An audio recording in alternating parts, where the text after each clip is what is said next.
Salut à tous et j'espère que ça va bien et aujourd'hui dans ce troisième épisode sur le Macropad, nous allons réaliser la partie programmation et logiciel du Macropad. Si vous n'avez pas vu les précédents épisodes, ils sont disponibles en haut à droite de votre écran ou en lien dans la description. Avant d'arriver à cette version finale du Macropad, on est passé par plusieurs versions. Donc là c'est la toute première version, la version 2. Et aujourd'hui c'est la version 3.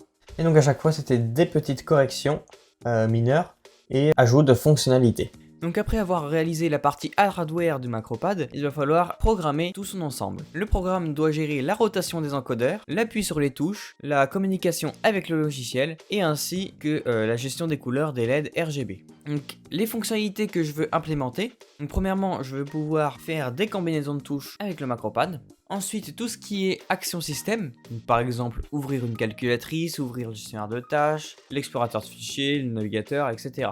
Ensuite, avec les encodeurs, je vais pouvoir régler le son du PC et aussi régler le son indépendamment pour chaque logiciel avec le mélangeur de volume.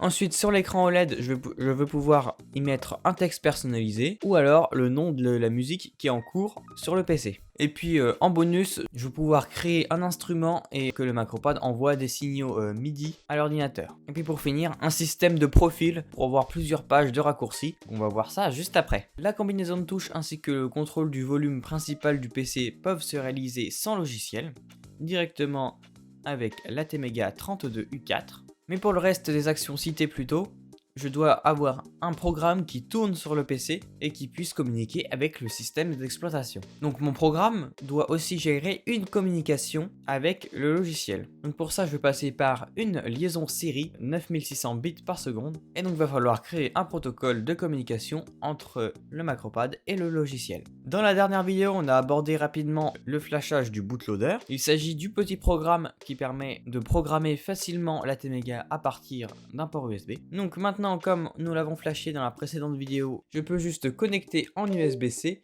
le Macropad. Et à partir de là, il est prêt à être programmé. Il sera visible comme un Arduino Leonardo et pourra être programmé comme n'importe quel Arduino. Dans le code du Macropad, j'utilise la librairie HID Project. Cette librairie permet facilement de réaliser tout ce qui est action système que j'ai cité plus tôt. Ouvrir la calculatrice, ouvrir un navigateur web, plein d'actions comme ça. Le reste, je vais pas rentrer dans le détail du code, parce que comme vous pouvez le voir, il y a plus de 1000 lignes de code. Donc de toute façon, tout ce qui est code du Macropad ou du logiciel qu'on va voir juste après seront disponibles sur mon GitHub. Donc si vous voulez regarder plus précisément comment ça fonctionne, tous les liens sont dans la description. Et donc là, je peux envoyer le code comme dans n'importe quel Arduino en cliquant sur le petit bouton en bas. La compilation va commencer. Et le Macropad va être programmé. Comme je l'ai déjà configuré, on a déjà le texte Macropad et une couleur bleue sur les LED qui s'affichent. En parlant de configuration, je vais vous montrer tout de suite le logiciel. Le logiciel s'appelle simplement Macropad, donc je peux l'ouvrir comme ceci. Donc il apparaît comme ceci. Ici, il essaye de se connecter au Macropad. Voilà, là il s'est correctement connecté. Et à partir de là, j'ai une prévisualisation de toutes les actions programmées en ce moment. Et sur le côté, j'ai la liste des profils. Donc c'est parti pour une démonstration de toutes les fonctionnalités du Macropad. Celui-là, il s'agit du volume principal du PC. On peut voir que dès que je le tourne, il y a une animation dans le logiciel et ça bouge au niveau du curseur du PC. Deuxième fonctionnalité pour les encodeurs, c'est les volumes des logiciels. Quand je vais dessus, j'ai choisi le logiciel Spotify, ce qui fait que dès que je tourne, je peux régler le volume que de Spotify. Et bien sûr, je peux choisir d'autres dans la liste des logiciels présents sur le PC. Ensuite, les touches peuvent faire des actions basiques comme contrôle du média, donc volume, play, pause, musique suivante, etc. Ensuite, il y a des actions un peu plus approfondies, comme ouvrir la calculatrice, les emails et contrôle du navigateur web. Et sinon, si l'action qu'on veut n'est pas dans la liste, on peut faire une combinaison de touches juste ici. Et on peut voir par exemple cette touche-là. Donc là, je peux faire Windows, Maj, S. Hop, ça a été correctement envoyé au Macropad. Et quand je clique, je peux faire ma capture d'écran. Et puis la dernière fonctionnalité MIDI, bon, je ne l'ai pas encore implémentée parce que ça demandait encore beaucoup de temps de programmation, mais voici les actions basiques que j'utilise actuellement. Ensuite, pour la partie profil, on peut choisir le nom du profil, je l'appelle test, on peut voir que sur l'écran OLED ça change bien. L'icône il reste juste pour le logiciel.